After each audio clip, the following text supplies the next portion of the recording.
Good morning, and we're in September 10th through the 16th. I have senior sacrifices in obedience. Doctrine and Covenants 129 through 132. We're going to read the introduction like we usually do and get into 129 today. So, got more time at the end of the week for 132 and 131. Through Joseph Smith, the Lord took some mystery out of eternity, the greatness of God and the glory of heaven and the vastness of eternity can seem almost familiar in the light of the restored gospel. Even to infinite minds like ours, sorry, even to finite minds like ours. Um, The Revelations, Doctrine and Covenants 29 through 32 are a good example. What is God like? He has a body as tangible as man's. What is heaven like? The same sociality which exists among us here will exist among us there. In fact, one of the most joyous truths about heaven is that it will include our cherished family relationships if sealed by the proper authority. Truths like these can make heaven less distant, glorious, yet reachable. But then, sometimes God asks us to do things that seem uncomfortable and unreachable. For many early saints, plural marriage was one of such commandments. It was a severe trial of faith for Joseph, his wife Emma, and almost everyone who received it. To make it through this trial, they needed more than just favorable feelings about the restored gospel. They needed faith in God that went far deeper than that. The commandment no longer stands today, but the faithful example of people who lived it does. And this example inspires us when we are asked to make our own sacrifices in obedience. Doctrine and Covenants 3250.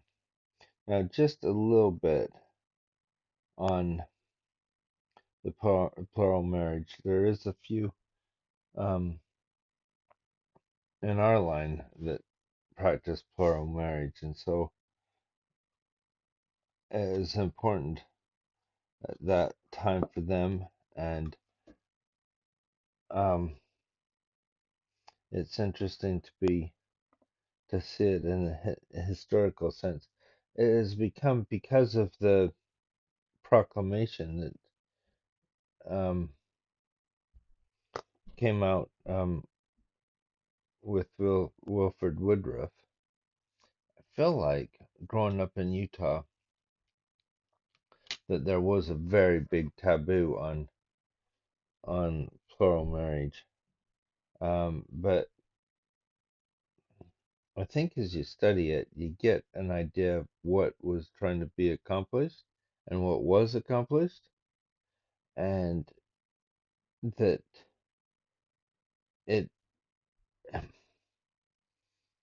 it's not practiced today, but it was practiced then for a reason. And I think that's the important thing. I want to go to Doctrine and Covenants 129. Now we'll talk about plural marriage and just marriage in general a little bit later, but we're in 129 now. And before we even read it, I wanted to read some of the um, content of the background. So we're gonna go right down to the bottom to the sources, introduction, and I'm gonna go through this quite quickly because it's quite long. But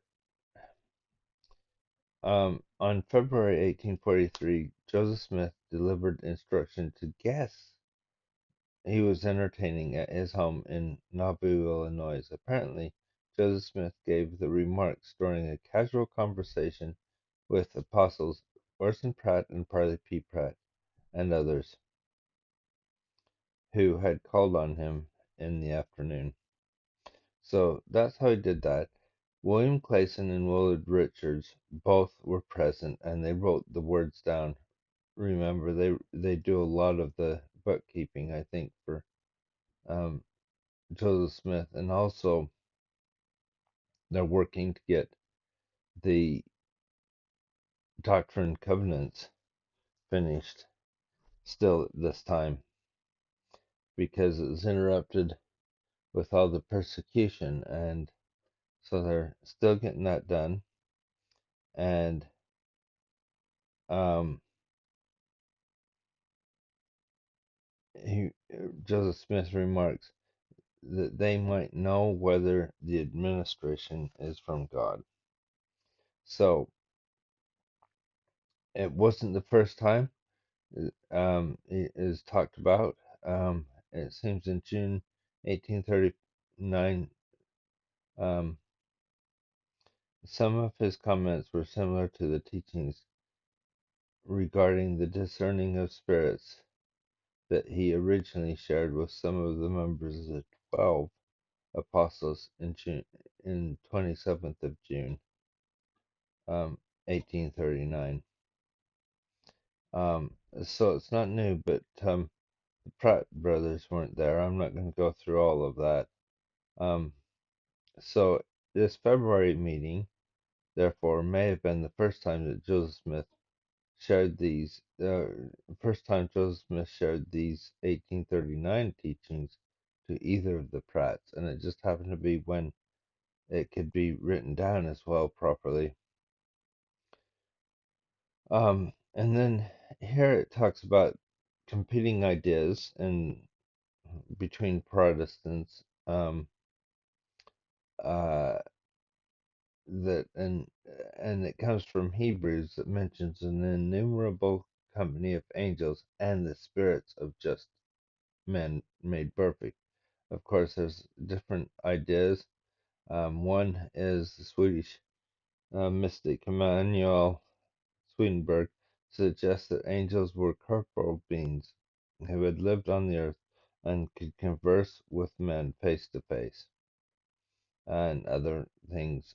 Joseph Smith suggested a new idea which classified heavenly messengers as either resurrected corporeal beings or disembodied spirits waiting resurrection.